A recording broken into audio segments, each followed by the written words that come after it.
오늘은 히브리서 12장 28절 29절 말씀입니다. 28절에 있는 말씀. 그러므로 우리가 진동치 못할 나라를 받았습니다. 은혜를 받자.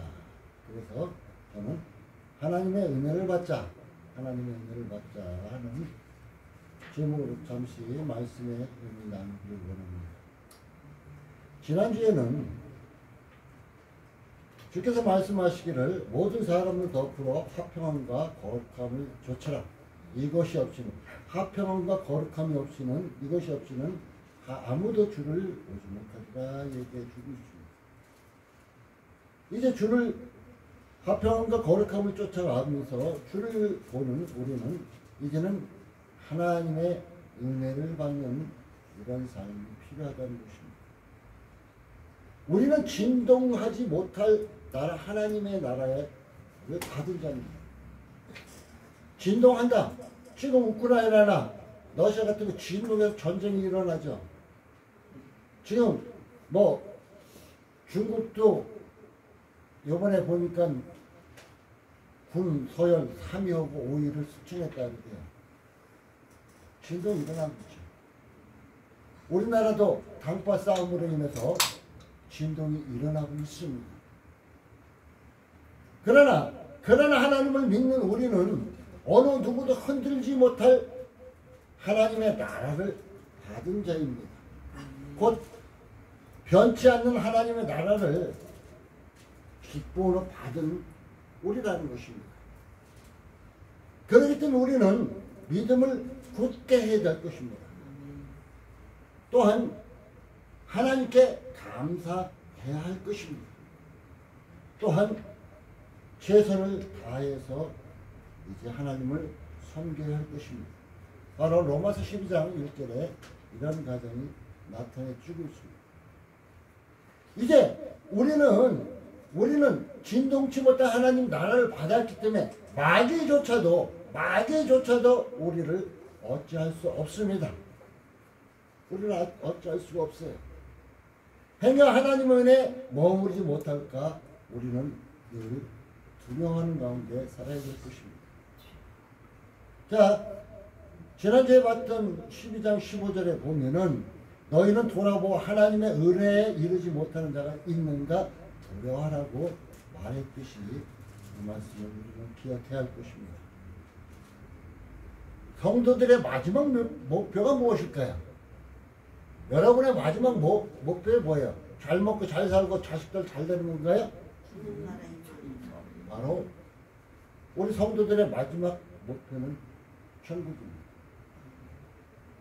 제가 오늘 교회 올 때 이제 우리 아파트 옆집에 사는 한 분을 만났습니다. 어디 가신다고. 나한테 교회 가세요? 그러면서 우리 당신은 천국 가고 나는 못 가고 당신은 좋겠습니다. 이렇게 얘기해요. 하나님 믿으면 천국 가는 걸 알고 있어요. 그래서 나중에 나도 그럼 나갑시다 그랬더니 나가야 되는데 멈칫하고 있는데요. 오늘 아침에도 이제 유튜브를 통해서 목사님의 설교를 들었다고 얘기해주고 있습니다. 이제 우리의 마지막 목표는 아직 교회에 나오지 못하고 있지만 그분이 말하기를 자기가 천국 간다는 것을 알고 있어요. 예수 믿는 사람은 천국 간다는 것. 성도의 목표는 천국입니다. 천국이에요. 그러면은 오늘 하나님의 은혜를 받자 그랬는데 하나님의 은혜가 어떤 사람에게 임할까요? 어떤 사람에게 임할까요? 모든 자에게 다 임하는 건 아니겠죠. 첫째로 정직한 자에게 임합니다. 두 번째로 겸손한 자에게 임합니다. 세 번째로 죄인 곧 회개하는 자에게 하나님의 은혜는 임하게 되어 있습니다. 첫 번째로 정직한 자에게 임한다 그랬어요. 왜? 예수님은 진리셔요. 참이시기 때문에 그럽니다.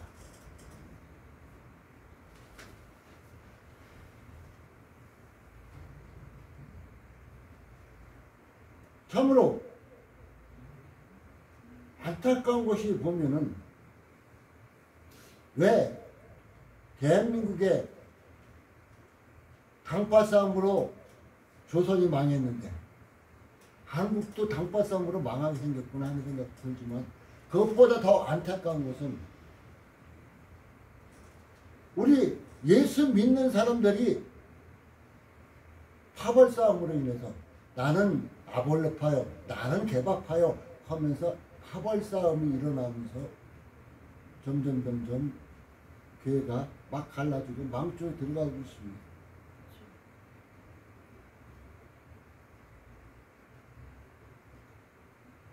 기독교에 예수가 있을까요? 뭔 소리요? 그러겠죠. 기독교에 예수 없습니다. 기독교는 하나의 종교일 뿐이에요.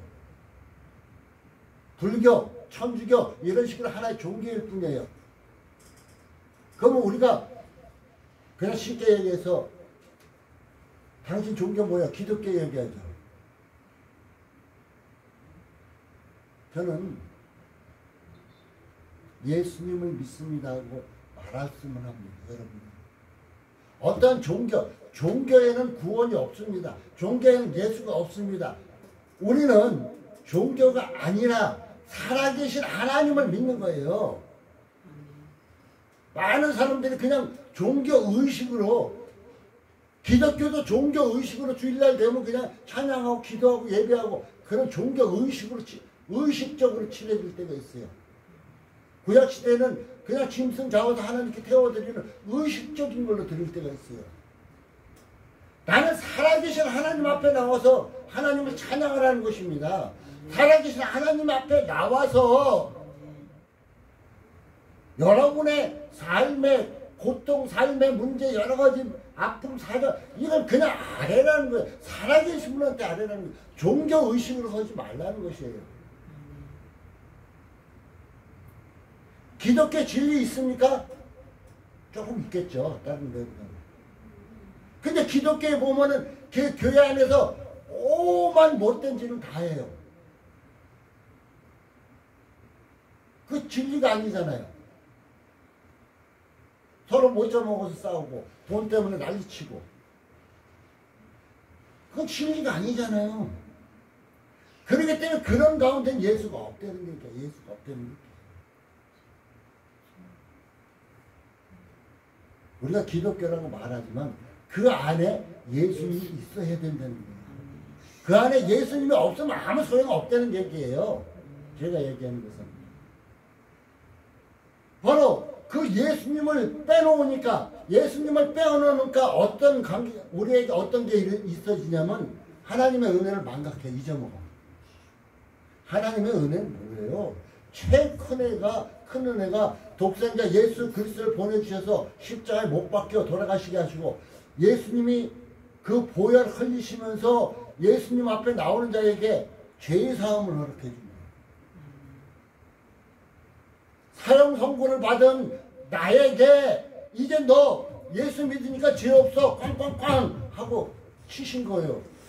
그러면 사형 선고를 받았던 내가 쾅쾅쾅 하고 죄 없다고 하면 그것보다 더 기쁜 게 어딨어요. 더 큰 은혜가 어딨어요. 나를 살려주신 건데요. 바로 종교 생활을 하니까 은혜를 망각하고 사는 거예요. 은혜가 없이 사는 거예요. 그러니까 교회 오면은 은혜 받는 거 없고 밖에 나가면은 그냥 두려워하고 은혜가 없고 그래요. 예수님이 살아계신 예수님, 살아계신 하나님을 믿는 사람이면은 교회 안에 왔어도 하나님 살아계신 분이 있는 거고 교회 밖에 나가서도 살아계신 하나님이 있는 거예요. 그러면은 그 은혜를 우리는 생각할 수 있다는 것입니다. 우리에게 늘 속삭이는 것이 있죠. 유혹, 거짓말. 그런데 요즘은 사탄도 굉장히 교묘해져 가지고 하나님 말씀을 가지고 우리를 미혹시킵니다. 그래서 요한복음 8장 44절에는 거짓의 아비는 마귀라. 거짓의 아비는 마귀. 우리는 거짓말에 유혹에 넘어가서는 절대로 안 됩니다. 거짓말에 유혹에 안 넘어가기 위해서는 우리가 살아계신 하나님과 함께하고 그 살아있는 그 말씀과 함께 할 때 우리는 그 유혹에 넘어가지 않을 수 있습니다. 예수님 40일 금식 후에 마귀에게 성령에 이끌려서 마귀에게 시험당할 때 하나님 말씀으로 예수님을 시험했어요. 지금 시대가 지금 시대가 나는 마귀다 하고 나타나는 게 아니라 하나님의 말씀으로 우리를 미혹한다는 것을 명심해 두시고 이제 우리는 진리 가운데 거하시기 바라겠습니다. 그럴 때 하나님의 은혜를 받게 된다는 것입니다. 시편 84편 11절에는 여호와 하나님은 해요 방패시라 여호와께서 은혜와 영화를 주시며 정직히 행하는 자에게 좋은 것을 아끼지 아니하실 것입니다. 정직히 행하는 자에게 좋은 것을 아끼지 않는다 이렇게 말하고 있습니다. 아까 교동문에 보면은 내가 하나님의 성전에 문지기라도 있는 것이 좋다 고백하죠. 우리 만세운동을 불렀던 김구 선생이 그 말씀을 굉장히 좋아하셨대요. 나는 문지기라도 있는 것이 하나님 앞에 있는 것이 좋다. 하나님 앞에 있는 것은 내가 문지기를 할지라도 하나님 앞에 있는 것만큼 더 좋은 것이 없다고 고백했다는 것입니다. 사랑하는 성도 여러분, 이제는 하나님 앞에 정직합시다. 하나님은 진리시며 그 말씀도 진리입니다. 진리를 먹고 사는 우리로서는 이제 진리 가운데 온전히 거하노라. 여러분 하나님이 주신 은혜를 충만하게 받으시기 바라겠습니다. 아멘. 두 번째로는 겸손한 자에게 주십니다. 겸손은 존귀에 높임받기에 앞장다 그랬어요. 교만은 패망의 선봉이라고 했어요. 야고보서 4장 6절에 보면은 하나님은 교만한 자를 물리치시고 겸손한 자에게 은혜를 주신다 얘기해 주고 있습니다.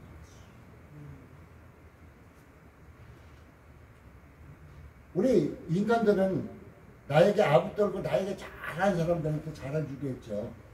나에게 내가 잘못했는데도 바른 소리 하는 사람은 배척하는 게 우리 인간들의 모습입니다. 그러나 하나님 앞에는 늘 아부떠는 것이나 겸손한 자에게 하나님은 은혜를 주신다고 야고보서 4장 6절에 얘기해 주고 있습니다.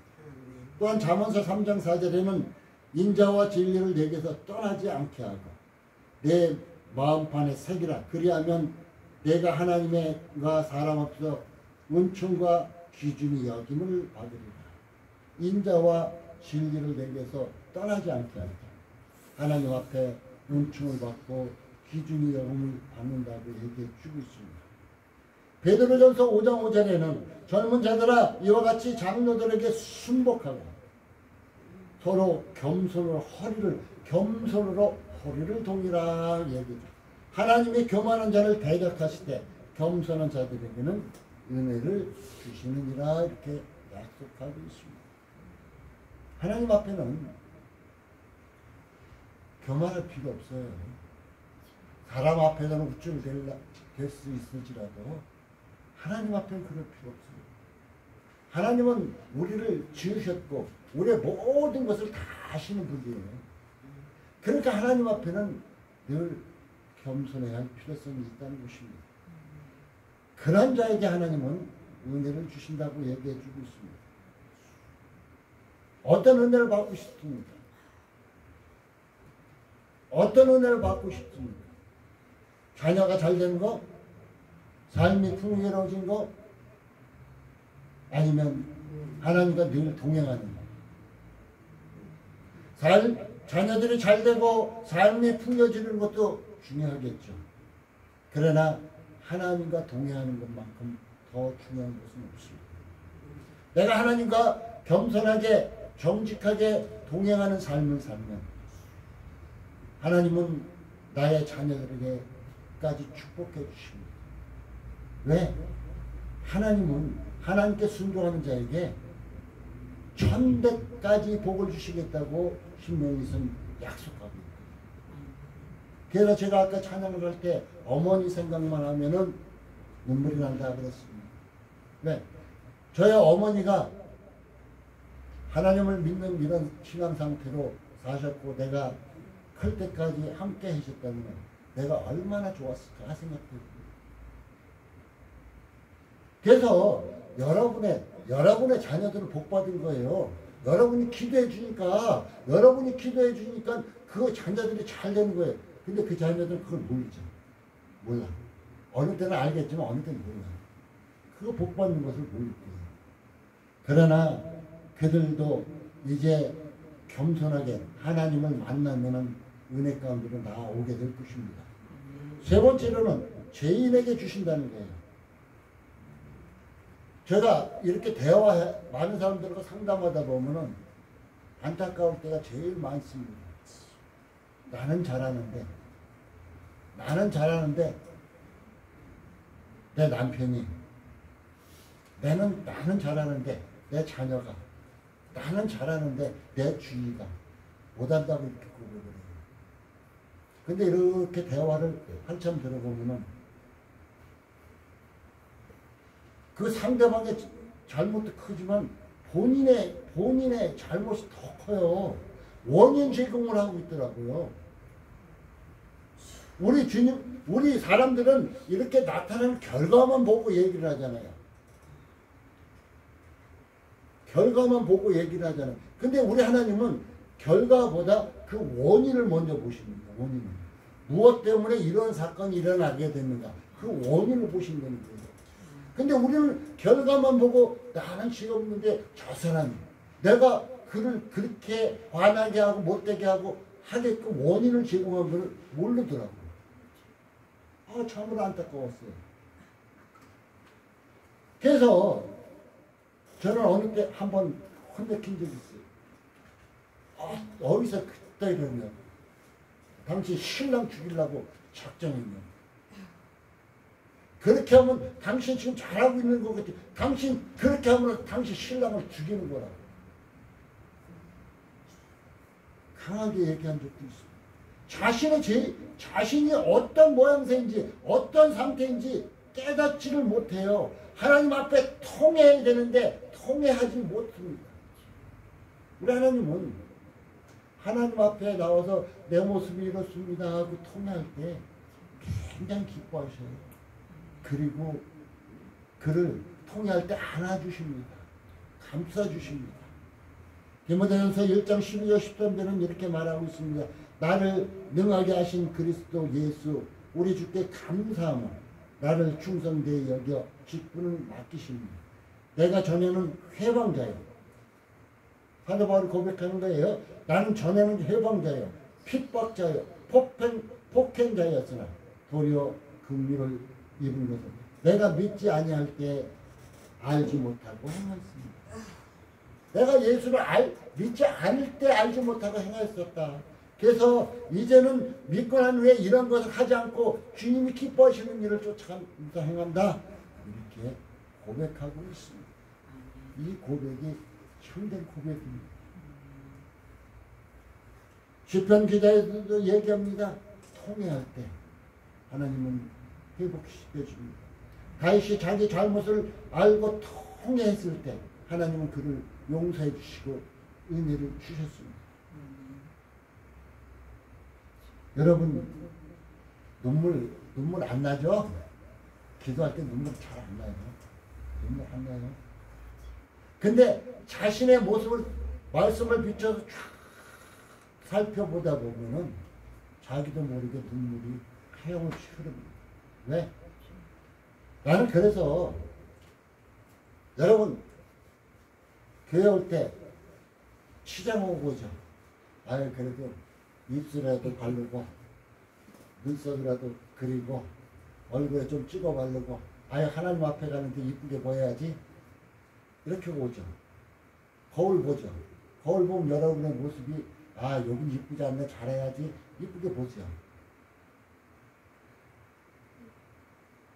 자신을 하나님의 말씀의 거울로 쭉 비춰보게 되면은 자기의 못난 모습, 부족한 모습, 온전치 못한 모든 것이 비춰진다는 거예요. 그럴 때 온전히 회개가 나는 거예요.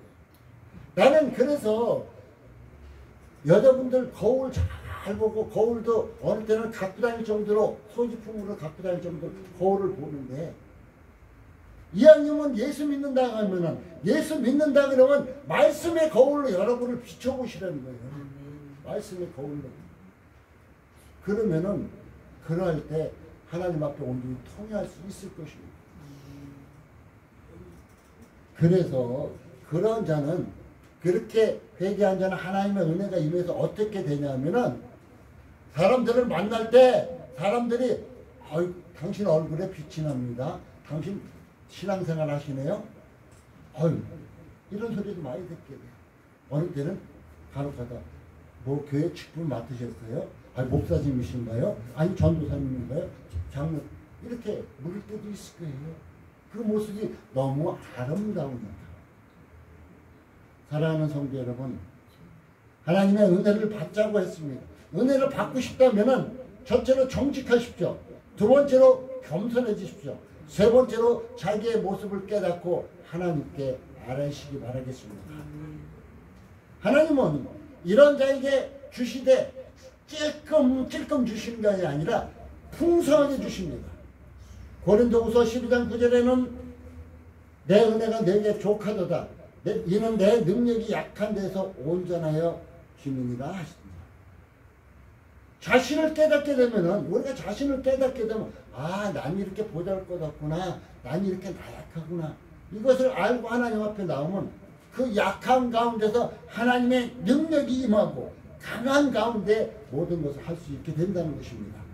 에베소 4장 10절에는 우리 각 사람에게 그리스도의 선물의 분량대로 은혜를, 여러분의 분량대로 받는 거예요. 여러분의 그릇이, 은혜 받을 그릇이 크면은 풍성히 받고, 종쟁이 많고 종쟁이 막 받는 거예요. 왜 나에게는 이런 은혜가 없지? 저분은 왜 저렇게 많은 은혜 받았는데 나는 못 받지? 그럴 거 없어요. 자기 자신이 종쟁이 많은 그릇 갖고 있으니까 못 받는 거예요. 그 사람, 많이 받는 사람은 큰 다라에 만큼 큰 그릇을 갖고 있으니까 풍성히 받는 거고요.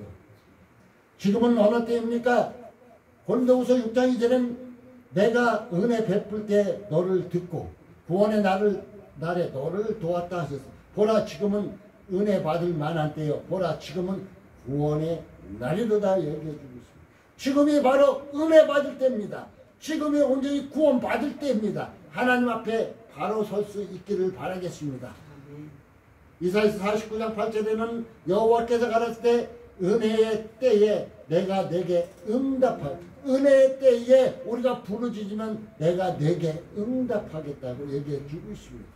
제가 화요일 기도 예배 때 뭐래서 에레미야 33장에 너는 내게 부르짖으라 그러면 내가 내게 응답하겠고 내가 알지 못한 크고 비밀한 일까지 알려주시겠다 약속해 있죠. 바로 여호와께서 가라사대 은혜의 때에 내가 내게 응답하겠다고 부르짖으십시오. 구원의 날에 너를 도왔도다. 내가 장차 너를 보호할 것이다. 하나님 보호하시기 때문에 그럼 두려울 것이 없겠죠. 시편 30편 6절 무릇 경건한 자는 주를 만날 기회를 타서 주께 기도한 자. 여러분 경건하십니까? 지금 주를 만날 기회를 타서 주께 기도하십시오. 진실로 홍수가 범람할지라도 저에게 미치지 못해. 홍수가 범람할지라도 저에게 기도하는 자에게, 주를 만나 기도하는 자에게는 근접치 못한다고 말하고 있습니다. 시편 69편 13절에는 여호와여 연락하시는 때에 내가 주께 하나님의 연락하시는 때에 내가 주께 기도하니 하나님이여 많은 인자와 구원의 진리로 내게 응답하소서 얘기해 주고 있습니다. 성경에는 돈 주세요, 뭐 주세요, 이게 하나님 은혜 가운데로 나가기를 더 원했어요. 은혜 가운데 나가면 하나님이 채워주신 걸 알기 때문이라는 것입니다. 95편 7절에는 대저 저는 우리 하나님이시여 우리는 그의 기르시는 백성이며 그 손의 양이라. 너희가 오늘날 그 음성 듣기를 원하노라. 하나님의 음성을 듣기를 바라겠습니다. 결론을 맺겠습니다. 은혜를 받으십시오. 그러나 헛되이 받지는 마시기 바라겠습니다. 은혜를 망각하지 마십시오. 하나님이 지금도 끊임없이 우리에게 주시는데 그 은혜를 우리는 망각하고 살 때가 있습니다. 망각하지 말고 은혜를 헛되이 받지 말고 제대로 하나님 주신 은혜를 제대로 받으시기 바라겠습니다. 나를 택하시고 구원하시고 여러분을 택하시고 언제 창사전에 에베소서는 갈라디아에서는 어머니 못해서 택하시고 구원하시고 지금도 은혜 베푸시기를 기뻐하시는 하나님께 간구하여 은혜 받고 승리하시고 하나님은 지금 하늘 복을 열어놓고 지금 내가 누구에게 이걸 줄까 하고 이렇게 열어놓고 계셔요. 하나님 앞에 우리가 정직하게 겸손하게 회개하는 모습으로 선다면 하나님은 지금도 우리에게 은혜를 풍성히 주시는 분이다 라는 것을 꼭 기억하시고 하나님의 은혜를 풍성히 받는 2025년 남은 시간이 되어지기를 예수님의 이름으로 축복합니다. 기도합니다. 하나님 감사합니다. 오늘도 함께 하시고 도우시고 축복하시는 주님 감사